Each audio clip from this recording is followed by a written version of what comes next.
ఢిల్లీ వాయు కాలుష్యం ప్రమాద ఘంటికలు మోగిస్తోంది. యావత్ ఢిల్లీ నగరం డేంజర్ జోన్లో చిక్కుకుంది. దీంతో చాలా మంది తట్టాబుట్టా సర్దుకుని ఢిల్లీ నగరానికి గుడ్ బై చెప్పేస్తున్నారు. గోవా, చెన్నై తదితర ప్రాంతాలకు వెళ్లిపోతున్నారు. అయితే జనం తరలిపోవడంతో కాలుష్య సమస్య పరిష్కారం కాదంటున్నారు నిపుణులు. చలికాలం ముగిసిన తర్వాత కాలుష్య తీవ్రత తగ్గుతుందని భరోసా ఇస్తున్నారు.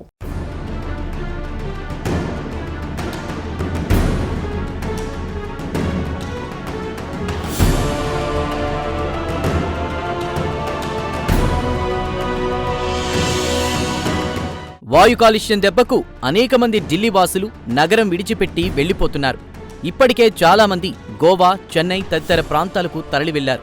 ఈ సందర్భంగా వీరు మాట్లాడుతూ ఢిల్లీ వదిలి వెళ్లిపోవడం తమకు బాధగానే ఉందన్నారు. అయితే చిన్నారుల ఆరోగ్యం దృష్ట్యా ఢిల్లీ వదిలి వెళ్లే పరిస్థితులు నెలకొన్నాయన్నారు. ఢిల్లీ జీవన విధానంలో కాలుష్యం ఒక భాగమైందని వీరు ఆవేదన వ్యక్తం చేశారు.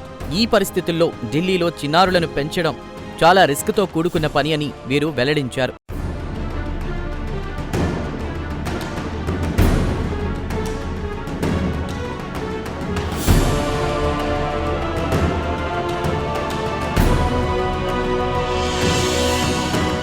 కాగా గత 2 వారాల కాలుష్య తీవ్రతకు మరికొంతమంది కూడా తట్టాబుట్టా సర్దుకునే ప్రయత్నాల్లో ఉన్నారు.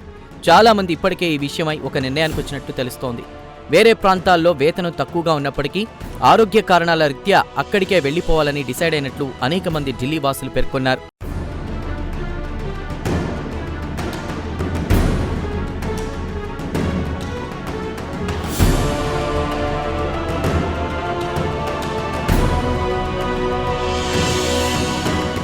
ఇదిలా ఉంటే ఢిల్లీ నుంచి మకాం మార్చడం కాలుష్యానికి పరిష్కారం కాదంటున్నారు నిపుణులు. అయితే ఇటీవల కాలుష్య తీవ్రత పెరిగిన మాట వాస్తవమే అన్నారు.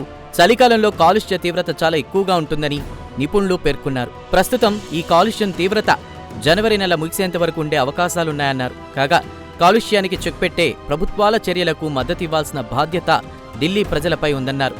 ఇటువంటి పరిస్థితుల్లో తొందరపాటు నిర్ణయాలు తగవని నిపుణులు సలహా ఇచ్చారు.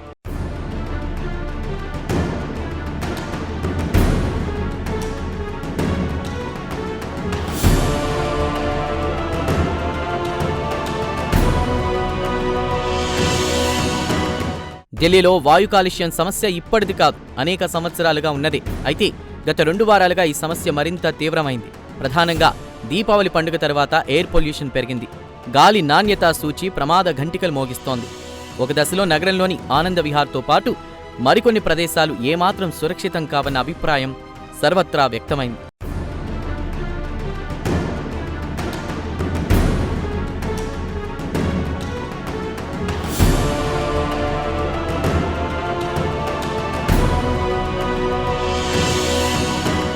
అంతేకాదు కాంగ్రెస్ అగ్రనేత ప్రియాంక గాంధీ కూడా ఢిల్లీ కాలుష్యంపై స్పందించారు.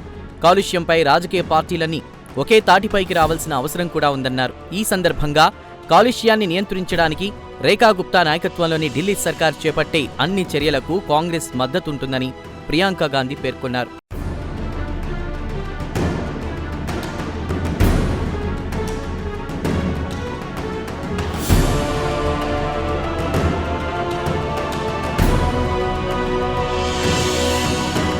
కాగా ఢిల్లీ కాలుష్యం విషయంలో సాంకేతిక సాయం అందించడానికి తాజాగా చైనా కూడా ముందుకొచ్చింది. గతంలో చైనాలోని బీజింగ్ సహా అనేక నగరాలు ఇలాగే కాలుష్యం బారిన పడ్డాయని ఢిల్లీలోని చైనా ఎంబసీ ప్రతినిధి యూజింగ్ పేర్కొన్నారు. ఈ విషయంలో చైనా సర్కార్ అవలంబించిన విధానాలు విజయవంతమయ్యాయని అన్నారు. అయితే భారత్ కూడా చైనా విధానాలను స్ఫూర్తిగా తీసుకుని తమ దేశ వాతావరణానికి తగ్గట్లు పక్కా ప్రణాళికలు రూపొందించుకోవాలని యూజింగ్ సలహా ఇచ్చారు.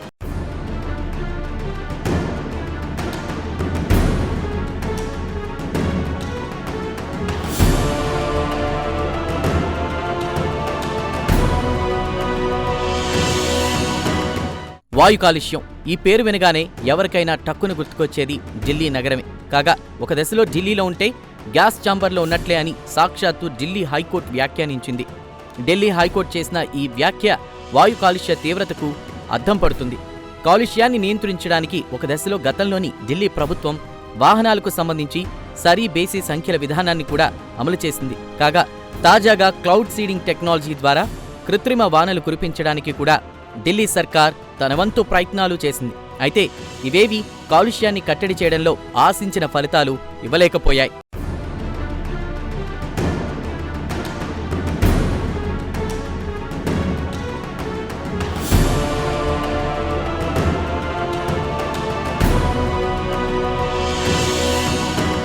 ఏది ఏమైనా ఢిల్లీ వాయు కాలుష్యంపై కేంద్రం, రాష్ట్ర ప్రభుత్వాలు యుద్ధ ప్రాతిపదికన చర్యలు తీసుకోవాల్సిన సమయం ఆసన్నమైంది.